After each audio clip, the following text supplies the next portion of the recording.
sarees పట్టు సంబరాలు. Win 5-gram gold coin, 3 winners every week on purchase of 10,000 rupees.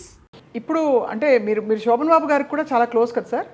వారికి in fact real estate లో డబ్బులు పెట్టమని ఆయన మీకు సలహా ఇచ్చారా, మీరే ఆయనకి ఇచ్చారంటే? లేదు, ఆయన ఒక రోజున అడిగారు, మురళీమోహన్ గారు మీ ఎర్నింగ్స్ అన్ని ఎక్కడ ఇన్వెస్ట్ చేస్తారు ఏంటి అని అడిగారు. Sir I'm basically business man అండి, సినిమాల్లోకి వచ్చినా కూడా సినిమాలు తీసుకుంటున్నా కంపెనీ పెట్టి, అలాగే నాకు నచ్చిన సినిమాలు జిల్లాలు కొనుక్కుంటున్నాను, ఈ రెండు కాకుండా 2 డిస్ట్రిబ్యూటర్ కంపెనీలో షేర్లు కూడా పెట్టానండి అని. అంటే వాళ్ళకి మీకు లాభాలు పంచిపెడతారని అనుకుంటున్నారా అన్నాడు.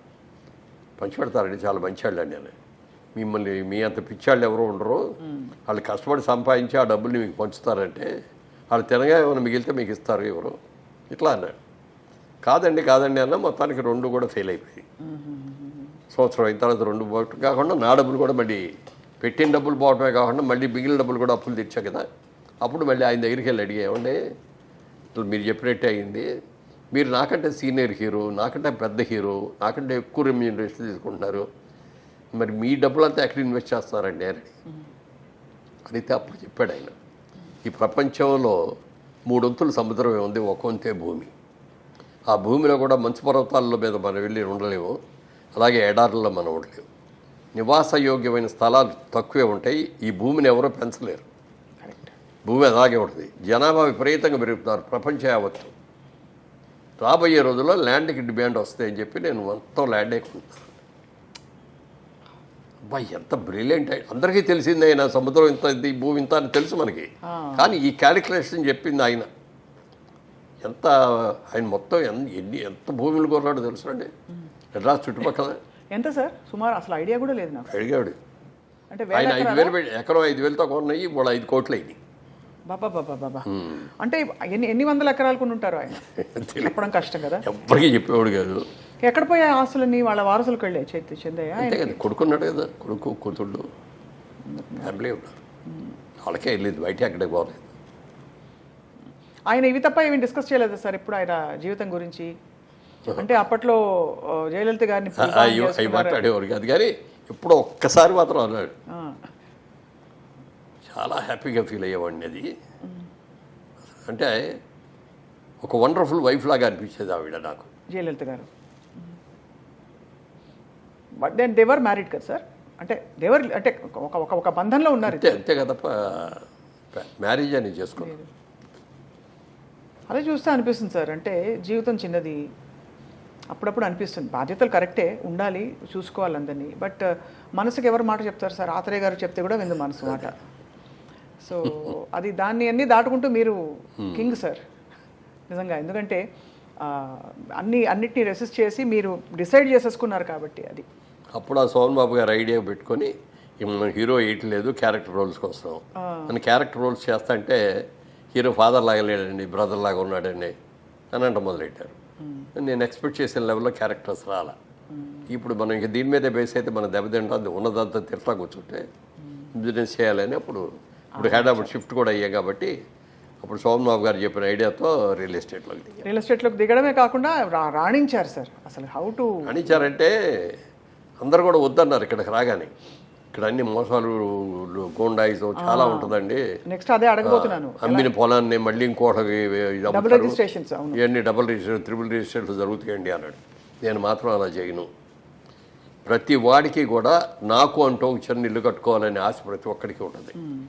ఇల్లు కట్టుకునే డబ్బు లేకపోయినా ఒక స్థలం 100 గజాలు 200 గజాల స్థలం అన్న కొనుక్కుందాం, డబ్బులు ఉన్నప్పుడు ఇల్లు కట్టుకుందాం అనుకుంటారు. ప్రతి ఒక్కరి ఆశ ఇది. ఈ ఆశని, ఈ కళని నిజం చేసే వ్యాపారం నాది రియల్ ఎస్టేట్ అంటే. అంత నీట్గా దాన్నే దృష్టిలో పెట్టుకొని చేస్తాను. ఎవ్వరు మోసం చేయటం అనేది కానీ, లేకపోతే ఇంకో ల్యాండ్ ఇంకోటి చేయటం కానీ, క్లియర్ ల్యాండ్స్ రైతుల దగ్గర నుంచి కొనుక్కుంటాను, దాన్ని ఇచ్చేస్తాను, దానికి అమ్ముతాను, దాన్ని బాగా బ్రహ్మాండంగా డెవలప్ చేసి అమ్ముతాను అని చెప్పి అట్లా చేశాను. అలాగే చేసాం.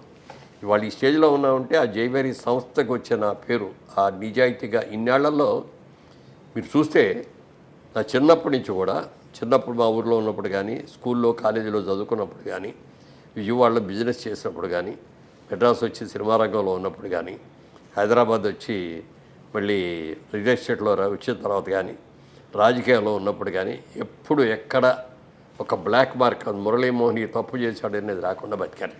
చాలా గొప్ప విషయం సార్ అది. అది పెద్ద అదే ఒక పద్మవిభూషణ్ కంటే ఎక్కువ అది. ఎందుకంటే మీరు ఇచ్చుకోవాల్సిన గొప్ప ఇది సార్ అది. కానీ ఎప్పుడైనా మీకు ఇంకా నాకు నెక్స్ట్ ఏంటి అని ఆలోచిస్తే ఇంకా సాధించవలసింది ఏమైనా ఉందా అనిపిస్తుంది? లేదు, అసలు నేను ఎప్పుడు నెక్స్ట్ ఏంటి అనేది ఆలోచించలేండి. ఎందుకంటే నాకున్న అర్హత కంటే నాకు అన్నీ ఎక్కువ వచ్చినాయి నా ఫీలింగ్. నేను బిజినెస్ మ్యాన్ అవ్వాలనుకున్నా, ఇంత బిజినెస్ మ్యాన్ అవుతానని నేను అనుకోలేదు. నేను సినిమా యాక్టర్ అవ్వాలని అనుకోకపోయినా అయ్యాను. అది నాకేమొస్తే అది చేశాను తప్ప నాకు అది కావాలి, ఇది చేయాలి, ఈ క్యారెక్టర్ చేయాలి అనే ఇది ఉండేది కాదు. డీసెంట్ క్యారెక్టర్స్ చేయాలి, డీసెంట్ సినిమా చేయాలి. అందుకని ఏ రోజున కూడా ఏ నిర్మాత డబ్బులు ఇచ్చినా ఇవ్వకపోయినా సినిమా చేశాను. కొత్తగా మా కృష్ణ గారి ఇన్ఫ్లుయెన్స్ కూడా ఉండి ఉంటుంది నా మీద. ఎవరిని డబ్బులు అడిగేవాడు కానీ డబ్బులు ఇస్తే కానీ షూటింగ్కి రాననే మాట నేను అనలా. వాళ్ళందరూ ఎంతో కష్టపడి ఆఖరికి భార్య మెడలో మంగళసూత్రం కూడా అమ్మి సినిమాలు తీసిన వాళ్ళు చాలామంది ఉన్నారు. అలాంటి వాళ్ళు మనం ఇబ్బంది పెట్టకూడదు. కానీ మీరు పీక్లో ఉన్నప్పుడు సార్ మీరు టాప్ రెమ్యూనరేషన్ ఎలా తీసుకున్నారు సార్? అంటే అప్పట్లో కూడా అసలు రెమ్యూనరేషన్ మీద పెద్ద అసలు ఉండేది కాదండి. జస్ట్ ఇది వాళ్ళు ఏవి ఇవ్వగలిగితే అది తీసుకున్నాను అంతే తప్ప ఇంత డిమాండ్ చేసి నాకు 5 కోట్లు కావాలి. అప్పుడు అసలు కోట్లు లేవండి. మా రోజుల్లో అన్ని లక్షలే. 10 లక్షలు కావాలి, 20 లక్షలు కావాలని కూడా ఏ రోజున అడగల. నేను మ్యాక్సిమం తీసుకున్న ఈ రోజు వరకు నేను తీసుకున్న మ్యాక్సిమం రెమ్యూనరేషన్ అంతా అంటే 5 లక్షలు. కానీ అందులో పొదుపు చేశారు చూడండి సార్, సేవ్ చేసి దీన్ని గ్రో చేశారు. అది గ్రేట్ సార్. ఎంత దాచుకోవాలి సార్ సుమారుగా? మీరు ఒక బిజినెస్ మ్యాన్ కాబట్టి ₹1 సంపాదిస్తే, ఇప్పుడు మా అలాంటి ప్రొఫెషనల్స్ ఉంటారు, లేదు ఇంకా కొంచెం ఏదైనా ₹1లో ఎంత దాచాలి సార్ ముందు? ఎంత దాచుకోవాలంటే ₹100 జీతం సంపాదించుకునేవాడైనా సరే ₹10 ₹15 రాగానే ముందు తీసుకెళ్ళి ఆ డబ్బాలో వేసేయాలి. ఆ మిగిలిన 80 ఖర్చు పెట్టుకోవాలి. 100 పెట్టామనుకోండి, 100 ఖర్చు అయిపోవడం కాకుండా ఇంకో 200, 200 అప్పు కూడా చేస్తాం. అది చేయకూడదు.